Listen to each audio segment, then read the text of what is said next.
Ya, ¿se puede ver la diapositiva? Sí, doctor, sí se ve. Ya, muy bien. Entonces, vamos a empezar la clase de hoy, que es la recuperación de las clases que teníamos programado con el grupo 1 para el día lunes, ¿no? Y el grupo 2 también está presente el día de hoy. Estaríamos también recuperando la clase del día martes, ¿de acuerdo? ¿Ya? Estamos adelantando más que todo, ¿ok? Bueno, entonces el primer tema que vamos a revisar es la secreción salival. Ya en la clase pasada habíamos estudiado la motilidad, ¿no? Del tubo digestivo. Estudiamos la motilidad del esófago, la motilidad del estómago, del intestino delgado y del colon, ¿no? ¿Ok? Entonces, ahora vamos a empezar a estudiar las secreciones, las diferentes secreciones que que se producen a nivel de todo el tubo digestivo, ¿no? Y en primer lugar tenemos, pues, a las glándulas salivales, ¿no? Las glándulas salivales, ¿ok? Que son de tres tipos, ¿no? Las glándulas parótidas, las submaxilares y las sublinguales, ¿no? Aunque también hay otras glándulas salivales menores distribuidas en la mucosa de la boca, de la faringe, pero que ya se encuentran en muy pequeña cantidad, ¿no? Básicamente, las glándulas salivales son tres, ¿no? Glándula parótida, submaxilar y sublingual, ¿no? El nervio ¿no? que llega hasta la glándula parótida proviene del núcleo salival inferior y a la glándula submaxilar y sublingual provienen del núcleo salival superior a través del nervio facial, ¿no? De toda la producción de saliva, ¿no? Del 100% de saliva que nosotros elaboramos, el 65 a 70% es producto de la glándula submandibular. Submandibular o submaxilar, es lo mismo. ¿Ya? Ok. Un 20% proviene de la parótida y un 7 a 8% de las glándulas sublinguales. Y menos de 10% corresponden a las glándulas salivales menores. Ya, acá hay que hacer una aclaración porque si bien es cierto, las glándulas parótidas, las glándulas salivales más grandes son las parótidas, pero sin embargo no producen la mayor cantidad de saliva, ¿no? La mayor cantidad de saliva es producida por las glándulas submaxilares o submandibulares, ¿no? Además, hay que señalar que la parótida produce una saliva de tipo serosa, una saliva serosa que contiene gran cantidad de agua y enzimas y electrolitos, ¿ok? La glándula submandibular o submaxilar produce una saliva cero mucosa, donde predomina el componente seroso, pero tiene una pequeña porcentaje de secreción mucosa. La secreción mucosa está determinada por la presencia de la mucina.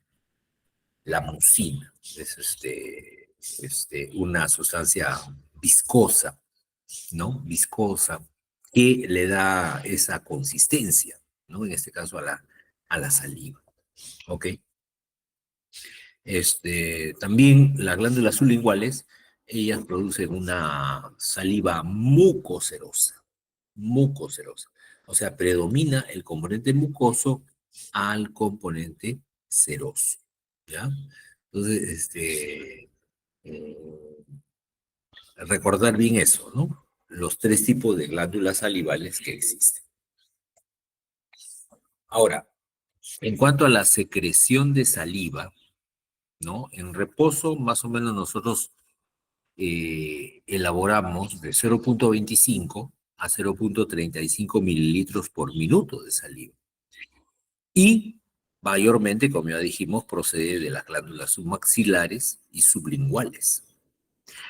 Pero hay estímulos sensitivos, eléctricos o mecánicos, que hacen que este volumen de secreción, pues aumente hasta 1,5 o a veces hasta 3 mililitros por minuto.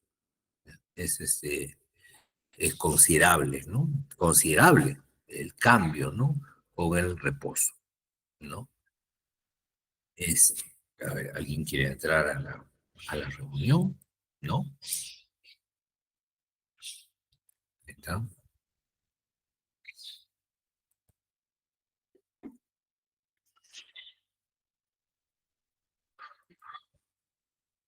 Ok. Veamos ahora la composición química de la saliva. El 99% de la saliva es agua y un 1% son sólidos. Dentro de esos sólidos, ¿qué elementos orgánicos, proteicos ubicamos? Rodney, ah, más orgánicos proteicos es el 3% de las proteínas plasmáticas. 3%. ¿Ya?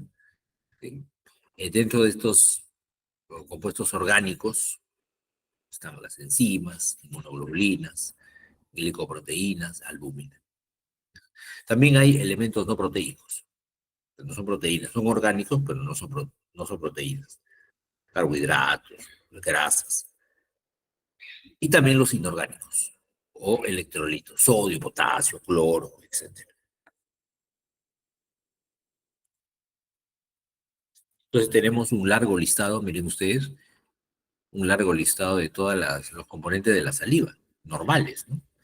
En sustancias orgánicas tenemos enzimas como la milasa, maltasa, lipasa lingual, maltasa, etcétera, ¿no? Y otras sustancias orgánicas, aparte de enzimas, son la mucina, la albúmina, proteínas ricas en prolina, lactoferrina, inmunoglobulina A, antígenos de grupos sanguíneos, aminoácidos libres y sustancias nitrogenadas no proteicas. Por ejemplo, la urea, creatinina, ¿no? Son sustancias de desecho que ya no le sirven al organismo. ¿Ya? Sustancias inorgánicas tenemos varias, ¿no? El sodio, el calcio, el potasio, el bicarbonato, etcétera. Y gases son tres: el oxígeno, el CO2 y el nitrógeno. ¿Ya? Entonces aquí tenemos los principales componentes de la saliva, hablando de, mira, el componente muy importante son las amilasas. Las amilasas tienen un gran porcentaje, una gran presencia en saliva, ¿no? Las amilasas son enzimas que degradan el almidón, ¿no? Degradan el almidón. Después tenemos proteínas ricas en prolina y también ¿no? Totales, ricas en proteínas, ¿no? Proteínas ricas en prolina en cantidad total. Cistatinas, mucina. Bueno, la lista es larga, ¿no? La lista es larga. Miren, la glándula salival recibe inervación proveniente básicamente del sistema parasimpático, ¿no? El sistema parasimpático lleva sus terminaciones nerviosas hacia el acín pancreático, a la acín pancreático. Y otra parte se va hacia el ducto, al conductillo biliar, ¿no? En el acino pancreático, ahí se elaboran las enzimas. Y luego esas enzimas tienen que salir, ¿no? Tienen que salir y dirigirse por el conducto excretor, ¿no? Hacia los riñones, que es por donde finalmente se van a eliminar estas sustancias. ¿De acuerdo? Eh, entonces, Acá, en esta microfotografía, miren ustedes cómo se ven las células racinares con gran cantidad de vesículas vacuolas que contienen las sustancias enzimáticas que tiene que excretar la glándula salival. ¿Ya? Y alrededor, por fuera de la glándula salival, se encuentra como una maraña de telas, ¿no? De telas que contiene, ¿no? En este caso,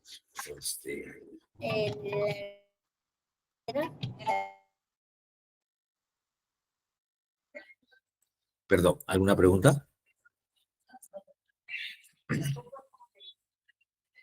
¿No hay preguntas hasta acá? Ya, entonces decía que las células mioepiteliales, miren ustedes cómo forman como una red que se encuentra por fuera del acino pancreático. Entonces, ¿qué pasa cuando hay contracción de las células mioepiteliales? El acino pancreático se contrae y se expulsa la saliva.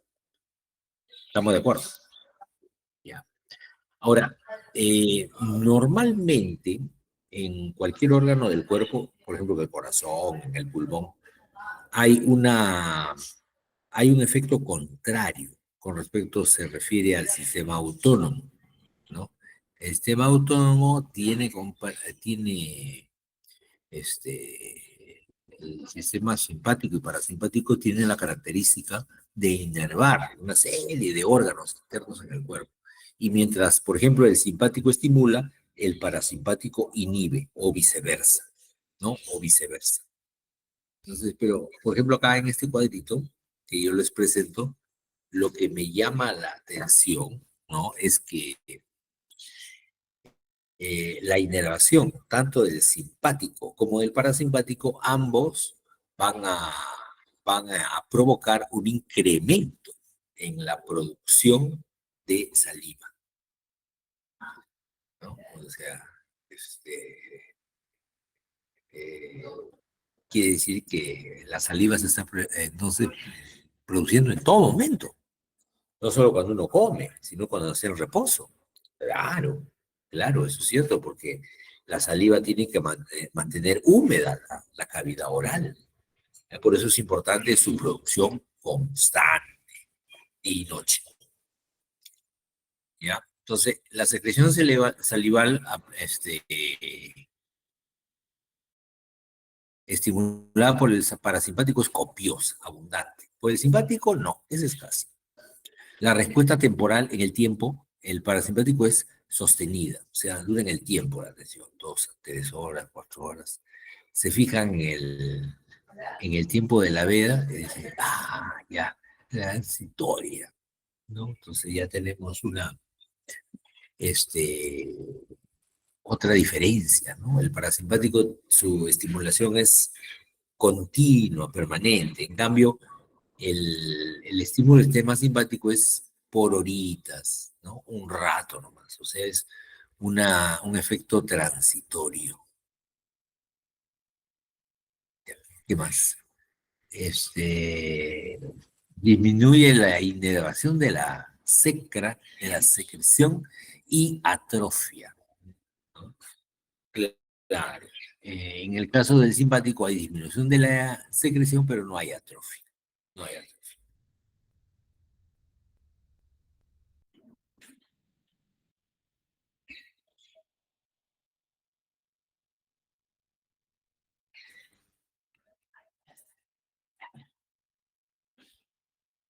A ver, jóvenes, ya, continuamos.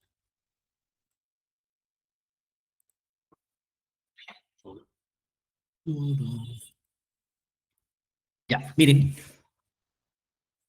acá tenemos una tablita donde vemos cómo es la secreción de la secreción salival espontánea, miren, acá de manera espontánea, es decir, durante el día, ¿no? Durante el día nosotros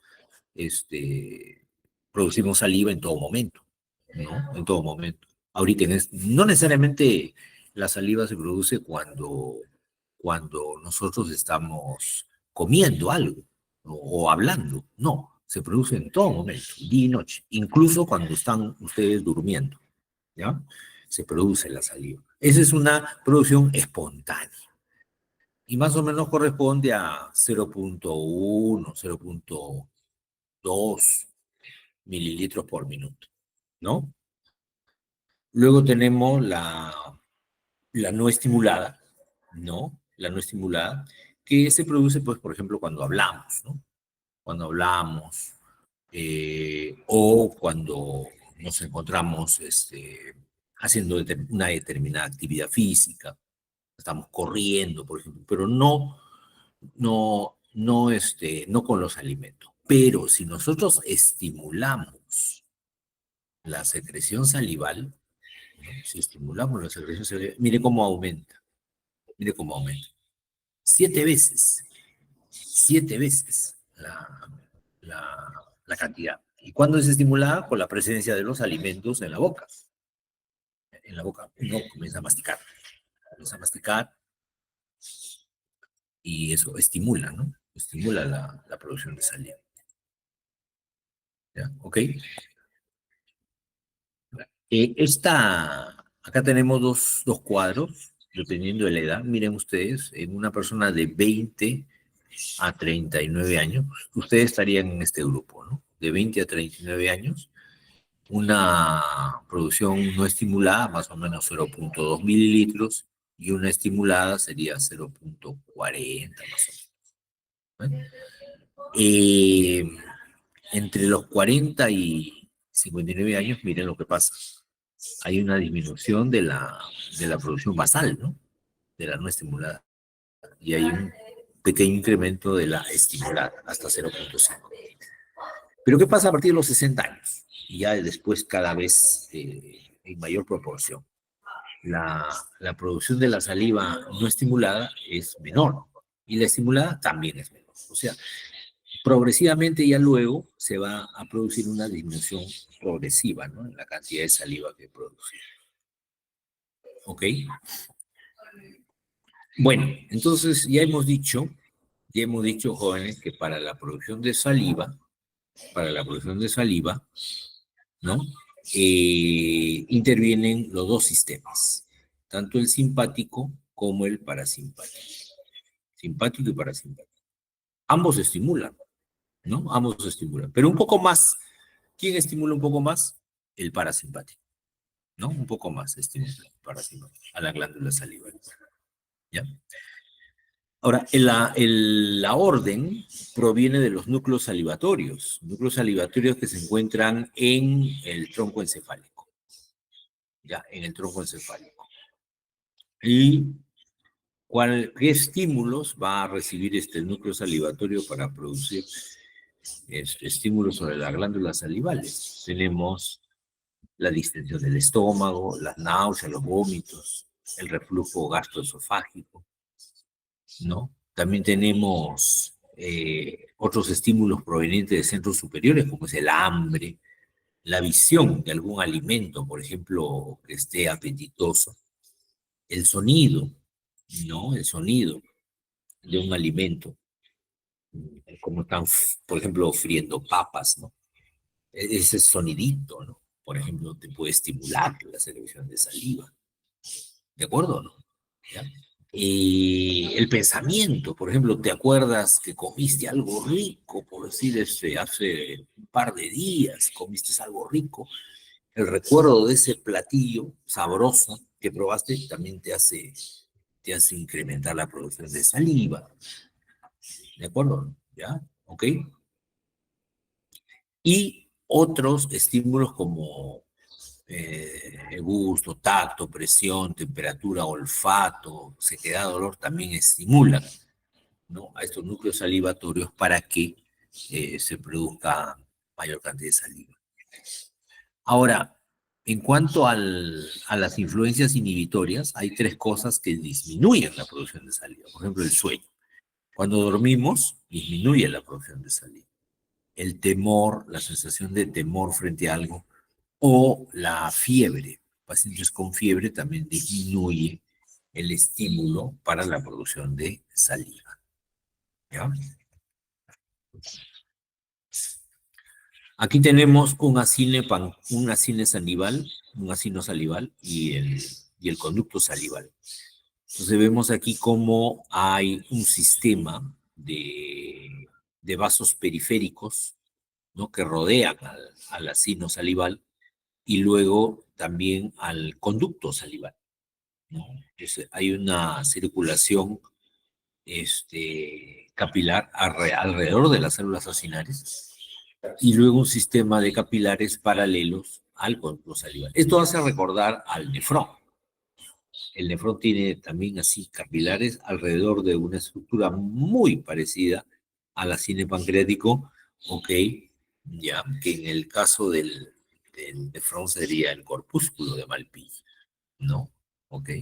Y luego un sistema de vasos rectos, ¿no? Que constituirán los vasos contracorriente, ¿no? Que van paralelo, por decir, al asa de Henle. Entonces, hay similitud entre la fisiología de la glándula salival y la del nefrón.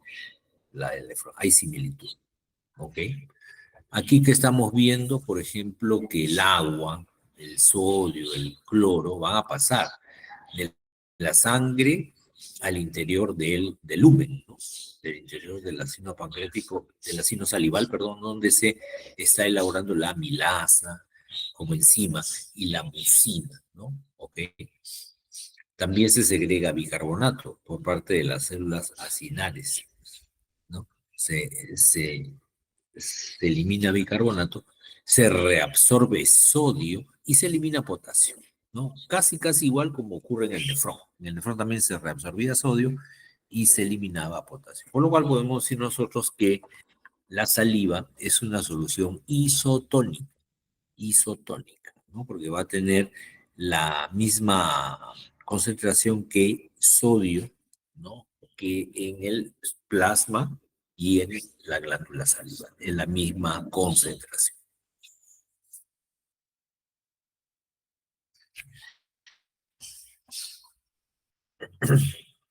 Bien, acá tenemos una célula acinar, ¿no? Una célula acinar que tiene su membrana basal, su membrana apical, ¿no? En la membrana basal tenemos la bomba de sodio-potasio ATPase, ¿no? Que bombea sodio hacia el exterior y potasio hacia el interior. Este potasio que se bombea hacia el interior hace que se active el calcio. ¿Ya? Se activa el calcio. Perdón, el cloro. El cloro tenemos aquí. ¿Ya? El calcio está en la otra diapositiva. Acá, miren, el calcio cómo estimula la salida del cloro a través de canales de cloro. Canales de cloro que comparte con el bicarbonato. ¿Ya? ¿De acuerdo? Y por vía transcelular llega el agua. Y también por vía transcelular llega el sodio. Ya tenemos en el interior del, del acino salival, tenemos agua, cloro, bicarbonato. ¿De dónde salió ese bicarbonato? De la reserva que tiene la célula, ¿no? Y el sodio. Todos esos son los elementos del jugo, de la saliva en este caso, de la saliva primaria. ¿Ya? Luego tenemos receptores. Receptores. Por ejemplo, acá hay receptores para la acetilcolina. ¿Ya? Receptores para la acetilcolina tenemos los receptores muscarínicos M3 y M1. ¿Ya? Y para la norepinefrina tenemos acá el receptor beta 2. El receptor beta 2. ¿Ya? Entonces, por ejemplo, acá, la acción de la acetilcolina sobre los receptores M3, muscarínicos M3, produce la contracción de las células mioepiteliales, que como ustedes recordarán son esas mallas que rodean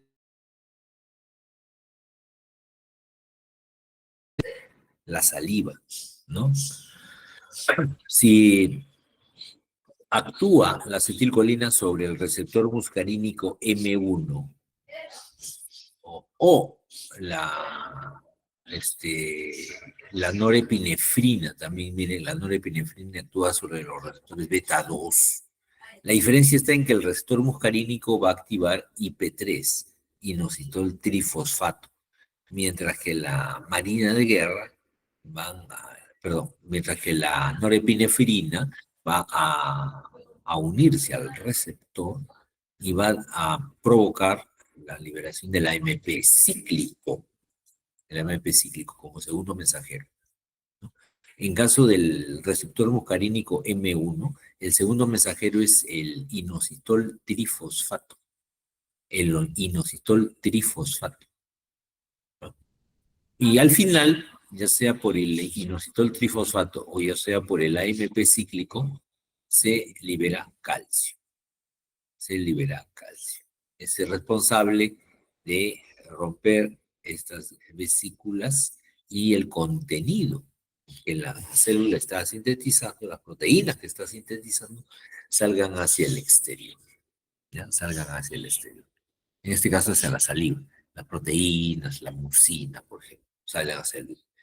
Y por la acción aquí de la bomba de sodio tepeasa, sodio potasio tepeasa, tenemos el traslado del cloro hacia el interior de la célula gástrica, también el bicarbonato que acompaña al cloro, el sodio que viene por vía paracelular y el agua también que viene por vía paracelular. ¿Ya? ¿De acuerdo? Entonces tenemos acá una célula ductular, ya no es la célula cinar, sino es la célula ductular, la que está en el conducto salival, donde también vemos que hay una gran cantidad de intercambio de electrolitos. Por ejemplo, acá la bomba de sodio-potasio, ¿no? Saca 3 sodios, mete 2 potasios. ¿Ya? Hay una bomba de sodio-hidrógeno que se intercambian también. O una sombra del cloro, ¿no? Acá del cloro, por la acción, todo esto del calcio. Fíjense ustedes, sobre este receptor actúa la acetilcolina. La acetilcolina aumenta el nivel de calcio. Al aumentar el nivel de calcio, todos estos eventos se van a producir, ¿no? La activación de la bomba sodio-potasio tepeasa, la activación de la bomba sodio-hidrógeno, la salida de cloro, la salida de potasio. ¿Ya? ¿Ok? En el lado luminal, ocurren otros procesos, ¿no? Como es la reabsorción de sodio, cloro, reabsorción de bicarbonato, luego el cloro y el sodio van para el otro lado, no hay problema. Y el hidrógeno también se intercambia. Aquel que lo han dejado, ¿no? Ahí está. Este es el potasio, ¿no? El potasio que se intercambia en una bomba de hidrógeno-potasio. ¿Ok? Ahora, sobre este receptor no solamente puede actuar la acetilcolina, también viene, por ejemplo, un alfa adrenérgico y producirá todas esta condición, ¿no?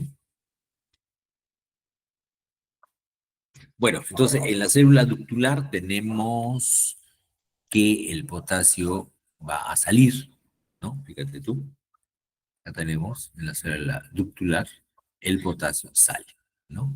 Sale el potasio, sale el hidrógeno y sale el cloro. Estos tres salen. ¿Ve? Sale el potasio, sale el hidrógeno, por ahí no lo he puesto, y sale el bicarbonato. ¿De acuerdo? ¿Ya? Ok. Y en estos mecanismos también de alguna manera interviene la aldosterona. La aldosterona es una mujer que es una hormona que va a provocar la reabsorción de sodio y la excreción de potasio, ¿no? Se ahorra sodio y se excreta potasio. Esa es la acción de la aldosterona. Ahora, si nosotros comparamos la composición de la saliva con el plasma, ¿qué cosa vamos a observar? Por ejemplo, en la saliva, después de una estimulación, mira, en la saliva tenemos este nivel de sodio, ¿no? Pero ¿cuánto hay en saliva? Perdón, en el plasma. ¿Cuánto hay? Hay muchísimo más, muchísimo más. Entonces la concentración de sodio en saliva es menor que en el plasma sanguíneo. ¿Qué pasa con el bicarbonato? Vean ustedes. ¿Qué pasa con el bicarbonato si lo enfrentamos al suelo de ese paciente? Fíjate, ¿qué pasará con la cantidad? Está muy disminuida, muy disminuida, ¿ya? Entonces, mientras que el sodio es más abundante en el plasma, el cloro es, bueno, acá el cloro también es más abundante en el plasma, y el bicarbonato sí es menos su concentración en el plasma. El potasio también es menos su concentración en el plasma. Bueno, la composición electrolítica de la saliva, acá lo tienen para que ustedes lo sepan, tanto en cationes como en aniones. Tenemos el sodio 0,5. Tenemos, a ver, ¿alguien quiere entrar?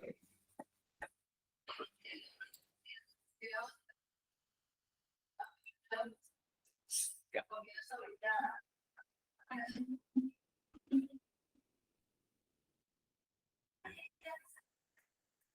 ¿Está? Ya. Entonces, ¿están viendo la diapositiva, no, delegada? ¿Se ve? Sí, doctor, sí se ve. Ya. Entonces, la composición de la saliva, ¿no? Acá tenemos, mira, con respecto al líquido intersticial, tiene mucha menor cantidad de sodio. Tanto la saliva no estimulada. Pero cuando se estimula, mire cuánto aumenta de sodio. De 5 a 21. ¿Ya? Ese es el que más se incrementa. En los aniones también se incrementa el cloro. Se incrementa el cloro y también se incrementa el bicarbonato. El bicarbonato. ¿Ya? Entonces, si se incrementa el bicarbonato, por ejemplo, su pH estará en, ¿no? El bicarbonato, fíjate, en la saliva no estimulada es solamente 5,5 y en la saliva estimulada es de 15 a 80. Aumenta muchas veces el bicarbonato, ¿no? También podemos hacer también podemos hacer la comparación entre algunas hormonas que se ha demostrado su presencia en el ser humano.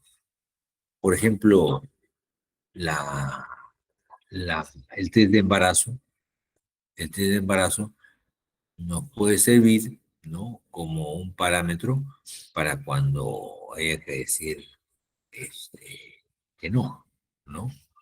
¿Ok? Durante el embarazo, ¿qué pasa? Durante el embarazo hay un incremento de hormonas, por ejemplo, la progesterona.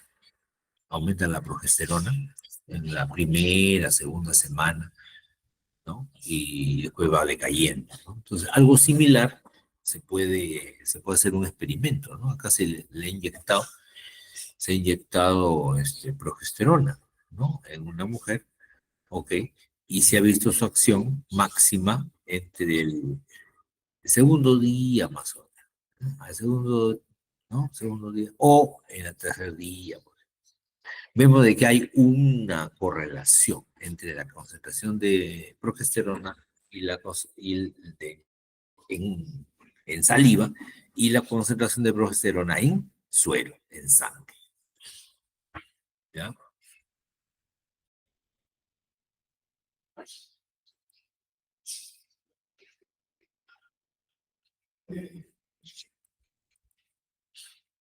Bien, entonces, en resumen, jóvenes, en resumen, la saliva tiene un montón de propiedades.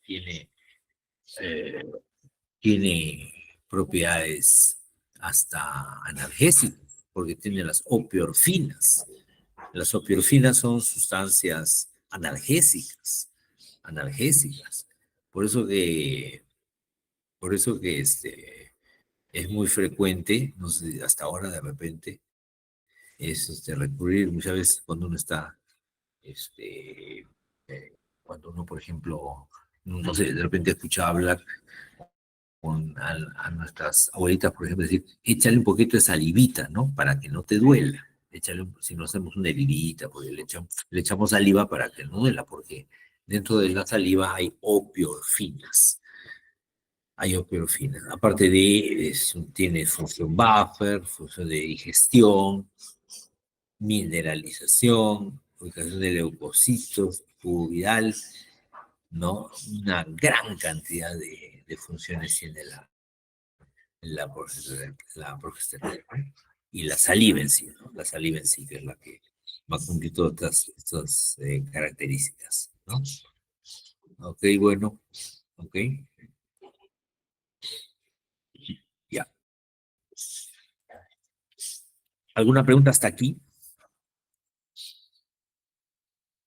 Todo claro, profesor. Vega, ¿todo claro? Sí, Romina, todo claro, ¿no? Valentino Casas, todo claro. Ya, muy bien. Entonces, no, todavía con la clase todavía no, todavía no. Hemos terminado la primera parte, que es la secreción salival. Vamos a ver ahora la secreción gástrica, ¿ya? La secreción gástrica.